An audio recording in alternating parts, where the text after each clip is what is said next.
तो हमारे प्यारे दोस्तों, कैसे हैं आप लोग? आशा करते हैं आप सभी ठीक होंगे। तो सबसे पहले हमारे चैनल को लाइक करके सब्सक्राइब करके बेल आइकन को प्रेस कर दे और अपने दोस्तों के साथ शेयर कर दे। तो उसके बाद हम लोग स्टार्ट करने वाले हैं ईंधन हमारी ज़रूरत क्लास 8 का अध्याय 9, ईंधन हमारी ज़रूरत। इन 9 मूल टॉपिकों पर हम अध्ययन करेंगे। वर्गीकरण, फिर कोयले की कहानी, कोक का उपयोग, कोलतार क्या है, कोयला गैस क्या है, पेट्रोलियम की कहानी, पेट्रोलियम का परिष्करण किस प्रकार किया जाता है, बरौनी तेल शोधक कारखाना, और फिर प्राकृतिक गैस और इसके लाभ। इन सब मूल बातों को अध्ययन करेंगे। तो फटाफट हमारे वीडियो को पहले सब्सक्राइब करके बेल आइकन प्रेस कर दे और अपने दोस्तों के साथ शेयर कर दे। तो उसके बाद हम लोग स्टार्ट करने वाले हैं ईंधन हमारी जरूरत। आप देख रहे हैं ये इस सब डायग्राम आपको बताया जाएगा कि कैसे क्या क्या है। तो सबसे पहले लाइक कर दे, तो लाइक कर दिए, ठीक है। तो अब हम लोग स्टार्ट करने वाले हैं ईंधन हमारी जरूरत है। सबसे पहले हम देखते हैं ईंधन कितने प्रकार के होते हैं, ईंधन में प्रकारों में क्या क्या लाभ है, ईंधन से क्या हानि है, ईंधन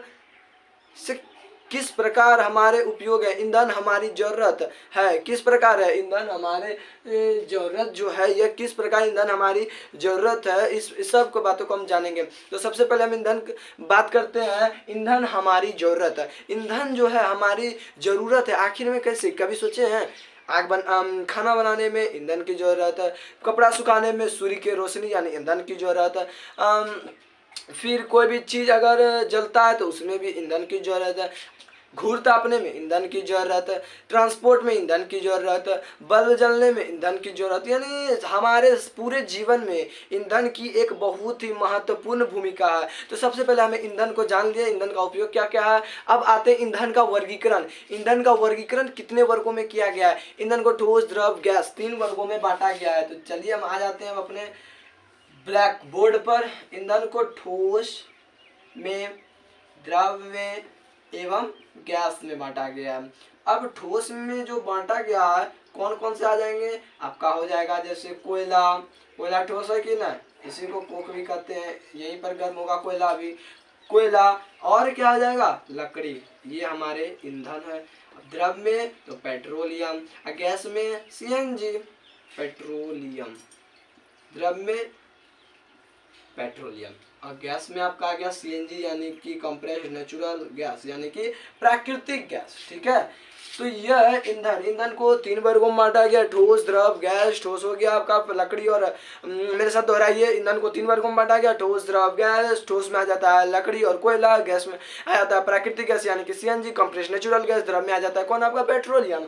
तो अब आते हैं, इन वर्गीकरण हमारा हो गया खत्म, यही था वर्गीकरण। अब कोयले की कहानी, कोयले की कहानी क्या है?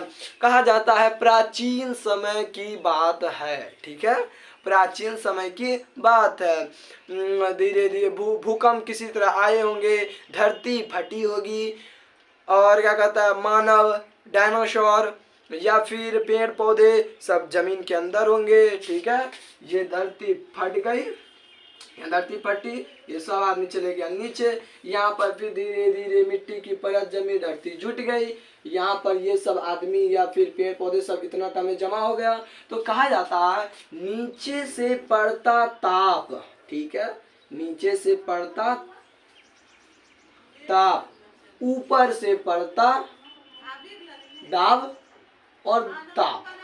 कैसे? सूर्य के प्रकाश से, एस यानी सन, सूर्य के प्रकाश से पड़ता दाब और ताप तथा धरती के नीचे से पड़ रहा ताप के कारण यह जो है किसी तरह संगठित तो हुए होंगे और फिर कोयले में परिष्कृत यानी कि कोयले में बदल गए। यही है आपका कोयले की कहानी। तो यह भी हमारा खत्म। कितना मजा आया सुनने में, जैसा कमेंट में बतावे। उसके बाद हमारा आता है इस्पात या कोक आता है, ठीक है। कोक है क्या आखिर में?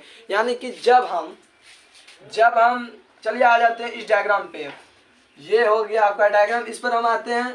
तो हम जो है वायु की अनुपस्थिति में क्या करें? वायु की अनुपस्थिति में कोयले को गर्म करते हैं। यह हो गया कोयला, यह हो गया आग। कोयले को जब हम वायु की अनुपस्थिति में गर्म करते हैं तो कोयला जो है किस में परिवर्तित हो जाता है? कोयला कोक में परिवर्तित हो जाता है, और यहाँ से जो गैस या द्रव के रूप में लिक्विड निकलता है वह इसके रास्ते के द्वारा इसमें गिरता है, और यहाँ पर बनता क्या है? यहाँ तो यही है कोक, ठीक है। अब आता है कोलतार, ये बना यहाँ पर कोलतार। अब प्राकृतिक गैस क्या है? आप देख रहे हैं यहाँ पर कुछ गैस निकल रही, तो इसी को प्राकृतिक गैस यानी कि सीएनजी कहते हैं। ठीक है, इसी को प्राकृतिक गैस कहते हैं। अब हमारा आता है कोक। यह जो कोक बना वायु की अनुपस्थिति में गर्म हुआ, यह जो है इसका उपयोग क्या है? तो कोक, पहले कोक के बारे में जानते हैं। कोक आखिर में है क्या? कोक है क्या? तो कोक का उपयोग किसमें है? इस्पात के निष्कर्षण में। कैसे? पहले कोक को देख लेते हैं। कोक यह जो है शुद्ध पदार्थ है, किसका?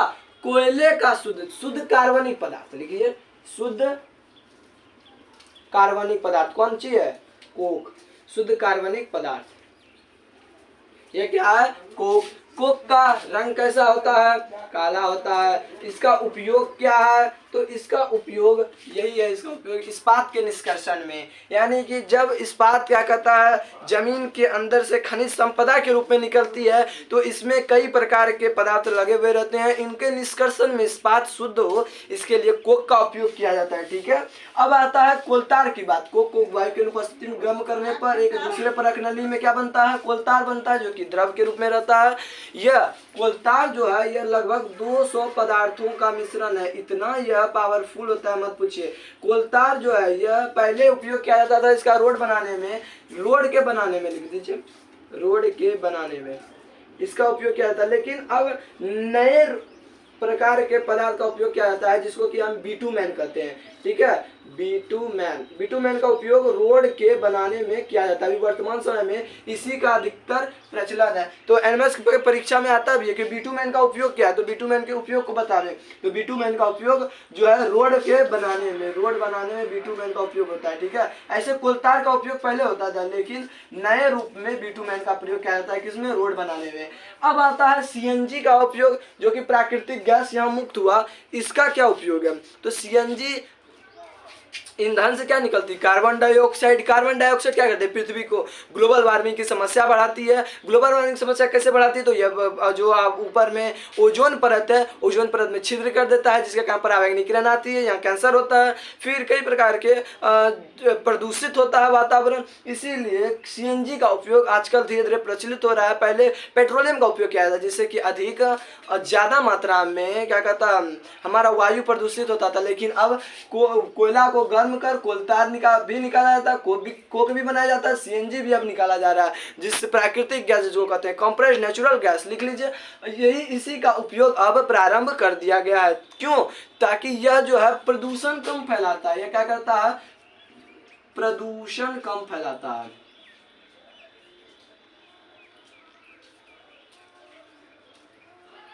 यह प्रदूषण कम फैलाता है, इसको देख लीजिएगा। ठीक है, यह प्रदूषण जो है कम फैलाता है। कौन? सीएनजी जो है यह प्रदूषण क्या करता है? कम फैलाता है। हाँ, तो कोलतार, कोक और सीएनजी का उपयोग हो गया। यह देख लिया क्या था? कोयले की कहानी। अब हाँ, कोलतार का उपयोग किसमें है? प्राकृतिक गैस देख ले, कोलतार का उपयोग नहीं देख पाए। कोलतार तो हम यहाँ देख ले, इसका उपयोग देखिए यहाँ क्या क्या लिखा है? रंग में, औषधि में और विस्फोटक में। उपयोग क्या क्या आ गया यहाँ पर दिया गया है? कोलतार का उपयोग रंग में, औषधि में, विस्फोटक में, आदि सारे कार्यों में, फोटोग्राफिक में, सारी चीजों में क्या कहता है? कोलतार का उपयोग किया जाता है। ठीक है, कोलतार का उपयोग किया जाता है। कोयला गैस के बारे में जान गए, यह प्रदूषण कम फैलाता है। पेट्रोलियम की कहानी पर आते हैं। ये था कोयले की कहानी, पेट्रोलियम की कहानी सुनिए। कहा जाता है, ठीक है, कहा जाता है कि लंबे समय पहले सभी जगह, लंबे समय पहले, चलिए इसको पहले निकालते हैं। लंबे समय पहले सभी जगह, ये भूमि है, इस सभी जगह पानी की मात्रा होगी। सूर्य के प्रकाश में पानी सूखी होगी। मछलियां सब, पानी सूख गई, मछलियां सब यहाँ पर बैठ गई, या कई प्रकार के पेड़ पौधे, और फिर मछलियां सैल मछली वह दब गई होगी। धीरे धीरे इस पर मिट्टी की परत चढ़ गई होगी। इसके फिर यहीं पर वही कहानी, यहाँ पर सिर्फ लगाना क्या है? वायु की अनुपस्थिति में, वायु की अनुपस्थिति में।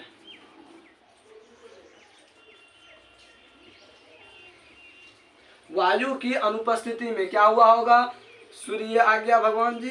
अब वायु की अनुपस्थिति में उच्च ताप, उच्च दाब, के कारण, उच्च ताप एवं उच्च दाब के कारण यह जो पदार्थ था यह किसमें परिवर्तित हो गया, शैल मछली से। किससे? शैल मछली से यह पदार्थ जो है किसमें परिवर्तित हो गया, पेट्रोलियम में। यही है आपका पेट्रोलियम की कहानी। ऐसे अनुमान में अभी तक वैज्ञानिकों ने साबित नहीं कर पाया है कि पेट्रोलियम बनाया कैसे जाता था, लेकिन कोयले के बनाने का एक प्रक्रम अभी कुछ आपके किताब में जो दिया है कि उन्होंने वायु के अनुपस्थिति में एक लकड़ी को, ये मान लीजिए लकड़ी है, वायु के अनुपस्थिति में जब क्या कहता है इस लकड़ी को गर्म किया तो उन्होंने देखा ये धीरे धीरे काला काला होता गया और कोयले के रूप में परिवर्तित हो गया। इसी से कोयले की कहानी निकली और इसी से फिर पेट्रोलियम की कहानी भी यही है। अब आता है हमारा पेट्रोलियम का परिष्करण। पेट्रोलियम देख लिए, खाद लोहे के परिष्करण के लिए किसका उपयोग किया जाता है, कोक का, इस्पात परिष्करण में, ठीक है। तो क्यों किया जाता है, क्योंकि खनिज संपदा जो भी निकलती है, मिट्टी उट्टी जो सब लगा हुआ रहता है, इसी प्रकार को पेट्रोलियम के परिष्करण भी होता है। पेट्रोलियम का परिष्करण कैसे होता है, परिष्करण, पेट्रोलियम का परिष्करण देखिए किस प्रकार किया जाता है। तो प्रभाजी आश्वन विधि के द्वारा पेट्रोलियम का परिष्करण किया जाता है। किस प्रकार, तो पेट्रोलियम को पहले सबसे पहले एक कंटेनर में रखा जाता है। चलिए पेट्रोलियम को एक कंटेनर में रख लेते हैं।